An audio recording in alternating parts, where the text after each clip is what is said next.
Hello tout le monde, ici Val, votre coach, enfin ton coach closing.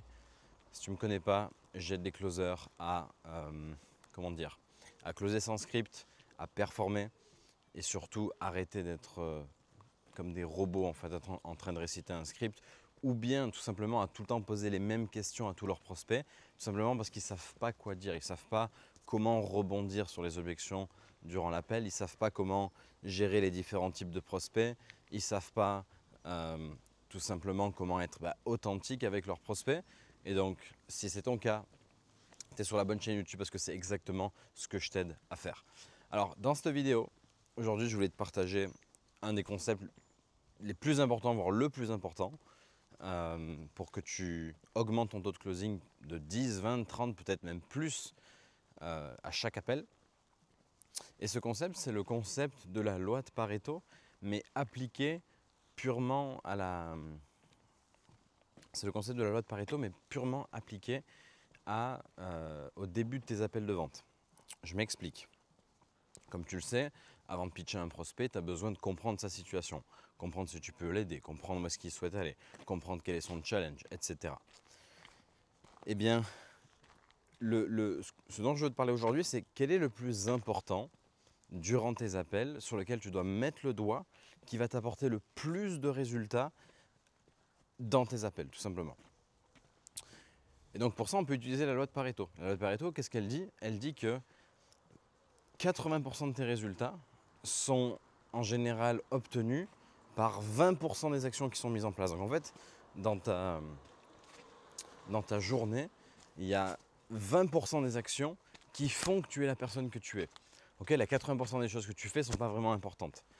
Mais par contre, regarde, je donne un exemple tout bête. Par exemple, boire de l'eau, c'est pas quelque chose que tu fais toute la journée, c'est quelque chose que tu fais que rarement dans ta journée. Et bien pourtant, ça t'apporte 80 voire 100% des résultats qui font que tu as envie en fait. Eh bien, c'est pareil, on peut appliquer la même règle à tes appels de closing. Alors, du coup, comment est-ce que ça se passe? Tu l'as compris?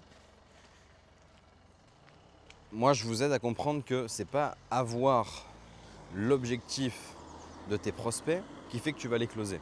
C'est pas du tout le 20% qui va t'apporter 80% des résultats. D'ailleurs, la semaine dernière, enfin il y a 2 semaines, dans l'accompagnement Closers University, on a fait un coaching avec mes élèves et on a analysé ensemble un ancien appel de vente à moi. C'est un appel qui date d'il y a bientôt 2 ans, dans lequel, à l'époque, je closais et je me basais beaucoup sur où mon prospect souhaitait aller. Est-ce qu'il voulait vraiment y aller? Quelles sont les conséquences de s'il n'atteint pas son objectif, etc. Et donc c'était beaucoup poussé sur ça, sur la projection, tu vois. Où est-ce qu'il souhaite aller? Qu'est-ce qu'il a essayé, etc. Et en fait, dans cet appel, ce qui est très marrant, c'est que je me retrouve pas totalement bloqué, mais un petit peu, parce qu'en fait, j'ai pas la douleur, j'arrive pas à lui faire verbaliser sa douleur. En plus, on est sur un prospect qui a de l'ego, qui n'arrive pas à avouer, si tu veux, ses problèmes. Il est en mode ouais, je travaille beaucoup, mais ça va. Non, je suis bien financièrement, j'ai des maisons, j'ai ci, j'ai ça, j'ai un business. Enfin, le gars est juste insupportable. Et en fait, le 80% qui me manquait, mais que j'aurais pu avoir dans 20% de l'appel, c'était quoi? C'était quelle est la douleur et le challenge qu'il a. Et donc ça, c'est le plus important. Si ton prospect ressent pas de douleur et de challenge brûlant, il va juste pas passer à l'action. Il va juste pas le faire en fait. Ou du moins, ça va abaisser considérablement ton taux de closing. D'ailleurs, dans cet appel, quand je l'ai re-regardé, même moi, je me suis senti con. J'étais en mode, attends, mais c'est évident que là, il te manque quelque chose, Valentin, tu vois. C'est évident que sans avoir ton prospect qui verbalise le fait qu'il travaille beaucoup pour pas beaucoup d'argent, au final, il a des investissements, mais au final, pas tant que ça d'ailleurs. Bref, tant qu'il ne verbalise pas tout ça, eh bien tout simplement, ça va être beaucoup plus dur pour le closer. Il va y avoir beaucoup plus de friction. Et du coup, c'est ce qui s'est passé. Durant l'appel, beaucoup de friction, que ce soit au niveau À un moment, je lui pose des questions sur les conséquences. Qu'est-ce qui va se passer si d'ici 6 mois ou je sais pas quoi, il est encore là? Et le mec n'arrive même pas à répondre à ma question. Il me regarde en mode, mec, j'arrive pas trop à comprendre, enfin, où est-ce que tu veux en venir, tu vois. Il me dit, pourquoi? Parce qu'en fait, il n'y a aucun moment dans l'appel où il me dit, Valentin, j'ai tel problème, j'ai telle douleur, et c'est urgent pour moi de changer les choses. Et vu que j'ai pas ça, eh bien tout simplement derrière, tout a foiré entre guillemets, tu vois. Alors d'ailleurs c'est un prospect que j'ai closé, mais j'avais un petit peu galéré, tu vois. J'ai dû vraiment le tirer, etc. Et donc, ça aurait jamais été, ça serait jamais passé comme ça aurait été beaucoup plus fluide si j'avais eu cette verbalisation de sa douleur. Donc, le 20% dans tes appels de closing que tu as besoin d'avoir à tout prix, tu l'as compris, c'est donc la douleur de ton prospect. D'ailleurs, il y a 4 choses qui font que tes prospects passent massivement à l'action. Regarde, je te les donne en 1000. La première chose, c'est que ton prospect a une douleur brûlante. Okay, il a un problème qu'il va absolument résoudre. Ça, c'est la première chose. La deuxième chose, c'est qu'il est engagé à l'idée de résoudre ce problème. Okay, si le gars a un clou dans le pied mais qu'il est OK de ne pas l'enlever, bah, il va pas te payer pour l'enlever, tu vois. La troisième chose, c'est qu'il a conscience que tout seul, il ne peut pas y arriver. C'est-à-dire qu'il est conscient que tout seul, c'est impossible pour lui d'enlever le clou qu'il a dans son pied. Okay, il a besoin presque de le verbaliser, ou du moins de bien le ressentir, sinon il pourrait te sortir l'objection. Ou du moins vouloir y réfléchir, etc. Encore une fois, une objection, parfois, enfin la plupart du temps, nos prospects ne nous donnent pas la vraie objection. Ils nous donnent un écran de fumée ou une espèce d'objection, mais ce n'est pas la vraie. Donc ça, c'est la troisième chose. Et la quatrième chose, c'est qu'il doit avoir confiance en nous. Donc voilà, c'est ça qui fait qu'un prospect passe massivement à l'action. C'est qu'il a un problème urgent, il veut le résoudre, il est engagé à le résoudre. Il sait que tout seul, il ne peut pas y arriver et il sait qu'avec nous, il peut y arriver. Donc ça, c'est ce qui fait que tu vas closer tes prospects. Maintenant, comme tu le vois, la première règle, c'est qu'il ait un problème brûlant. Donc s'il ne verbalise pas ça, s'il ne te dit pas « oui, non, je dois changer les choses, j'ai ce problème-là qui m'empêche d'atteindre X, c'est impactant pour moi, pour ma situation, pour ma famille, bref, à voir s'il y a de l'impact autour de lui », eh bien tout simplement, ça va être beaucoup plus dur de le closer. Tu vas avoir beaucoup plus de mal, tu vas devoir le tirer, tu vas avoir des objections, etc. Donc si tu veux massivement augmenter ton taux de closing dans les prochains jours, durant tes prochains appels, première chose à faire, la première question que tu poses dans ton appel, concentre-la sur le challenge. Quel est le challenge que tu as actuellement avec la perte de poids, si tu vends de la perte de poids? Quel est le challenge que tu rencontres actuellement avec le fait de scaler ton activité ou développer ton activité? Si tu parles à un entrepreneur et que tu es sur une offre, par exemple B2B. Quel est le challenge que tu as actuellement avec le fait de générer plus de commissions? Ou quel est le challenge que tu as actuellement avec ton activité de closer freelance? En général, c'est la question que je pose. Par exemple, chez Closers University. Ok, donc ça, c'est la première chose à changer. Concentre le début de la conversation, dès que tu rentres dans le diagnostic, concentre-la directement sur le challenge. Super important. Juste ça, ça va te permettre, tout simplement, au bout de 5 minutes d'appel, de déjà savoir où est-ce que ton prospect a mal, quelle est la ligne, le fil rouge de l'appel, c'est-à-dire quelle est la discussion, à propos de quoi va être la discussion. Ça permet de ne pas partir dans tous les sens avec ton prospect. Super important, parce que parfois, de toute façon, en général, c'est facile de savoir si un appel va closer ou pas. Tu regardes à 20 minutes et tu regardes à 20 minutes si la discussion est en train de partir déjà dans tous les sens ou si la conversation est très centrée sur un sujet précis. Si la conversation est précisément centrée sur la douleur, sur en tout cas la situation du prospect, sur son niveau d'engagement à changer les choses, en général, c'est que ça va closer. Dans 70-80% des cas, c'est que ça va closer.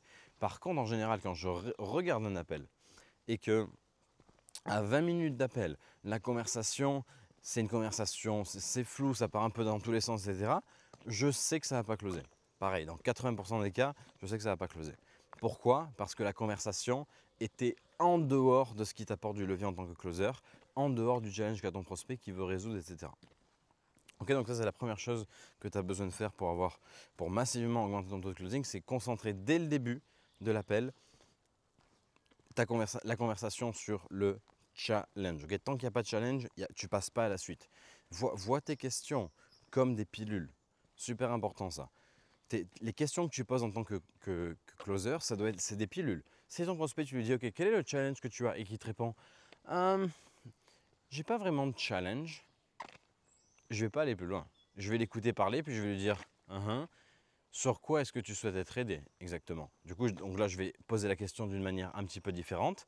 Puis quand il va me dire, du coup, sur quoi il a besoin d'être aidé, là, à ce moment-là, je vais lui répéter la phrase en lui disant, ok, donc en fait, ton challenge, c'est qu'actuellement, tu génères pas l'argent que tu souhaites et tu voudrais être aidé pour surmonter ça. C'est bien ça? Oui. Cool. Là, on a son challenge. Ok. Là, il ne peut plus me bullshiter. Super, super important. Donc ça, c'est la première chose que tu as absolument besoin de faire durant tous tes appels. Et ensuite, la deuxième chose, ça va être tout simplement de comprendre en quoi ce challenge impacte sa vie.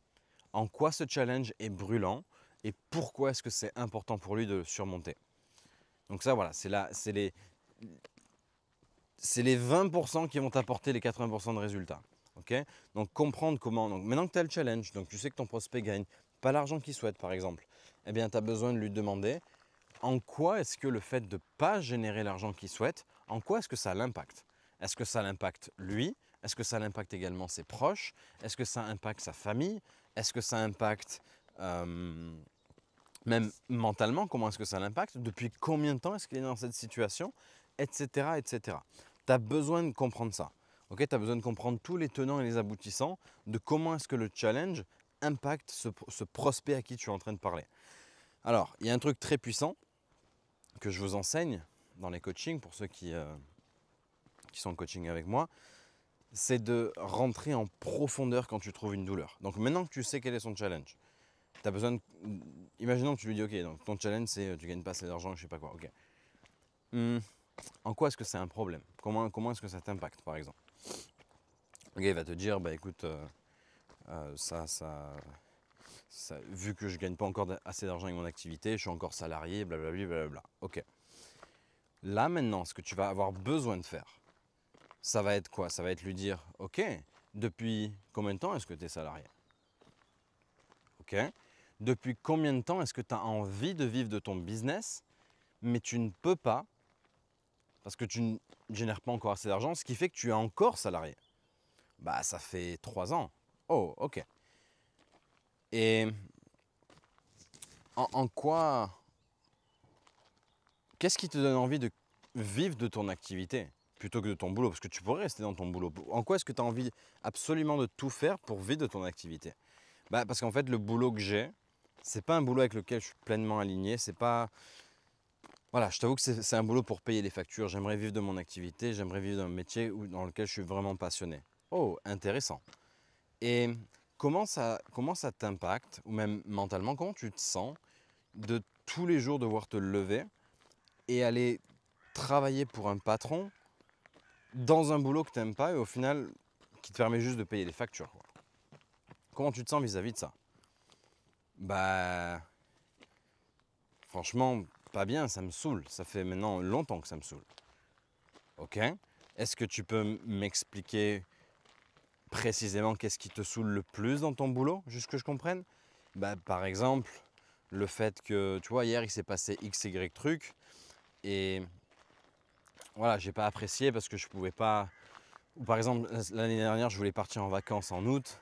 J'ai demandé mes vacances 6 mois à l'avance et en fait, mon patron ou ma RH n'a pas voulu que je parte en vacances. Du coup, j'ai fait partie des 3 personnes dans la boîte qui n'avons pas pu partir en juillet ou en août. Moi, j'ai pu partir qu'en septembre. Oh, comment est-ce que tu t'es senti à ce moment-là? Bah, franchement, j'avais envie de quitter, de quitter ma boîte, littéralement. J'ai failli démissionner à ce moment-là. Oh, ok. Et enfin, du coup, comment tu te sens aujourd'hui d'être encore dans cette boîte? Parce que ça, c'était quand? C'était l'année dernière. Ouais, comment tu te sens aujourd'hui d'être 1 an plus tard cet événement et d'être encore sous les contraintes d'un patron? Écoute mec, j'en peux plus, il faut absolument que ça change. Boum.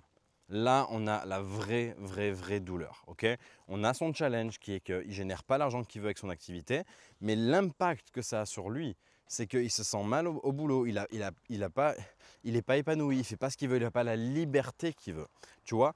Et là, on a eu la conversation dans l'appel qui représente que 20% de l'appel, peut-être même que 10% de l'appel, mais au final qui va produire le 80% des résultats, qui fait que cette personne et ce prospect va massivement passer à l'action. Donc voilà, c'est ce que je voulais te partager aujourd'hui. J'espère que tu comprends mentalement le mécanisme qu'il y a derrière ce que je te raconte. C'est vraiment super puissant. Moi, ça a tout changé quand j'ai commencé à appliquer ça. Okay, ce que je te raconte là, c'est purement de l'expérience, c'est pas du flan, c'est pas des trucs que j'invente ou c'est encore moins des trucs que je te dis de faire que je ne fais pas. C'est littéralement des choses que j'applique dans chaque appel que je fais. Et les personnes qui sont avec moi en coaching, en roleplay ou même qui ont la chance de pouvoir écouter les appels que je passe en ce moment dans mon accompagnement Closers University peuvent t'en témoigner et te diront oui, en effet, Val, c'est exactement ce qu'il fait.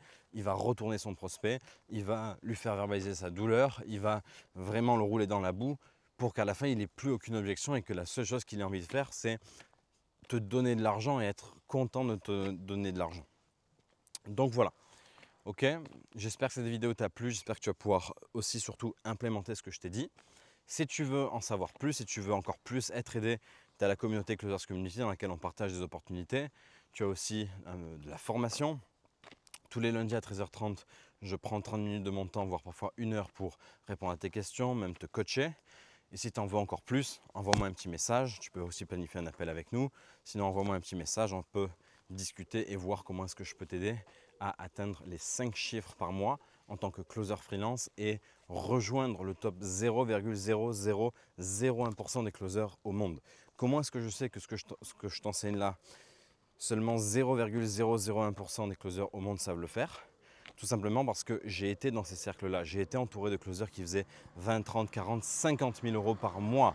Très jeune, à mes 24, 25 ans, j'étais entouré de gars comme ça et j'avais des connaissances à moi qui encore aujourd'hui sont des potes à moi, qui a parfois à 20 ans généré 20 000 euros par mois de commission. Et ce n'était pas 20 000 euros de commission sur un challenge, ce qui est déjà très bien. C'était 20 000, 30 000 euros de commission de manière récurrente, chaque mois. Boum, boum, boum, ça tombait.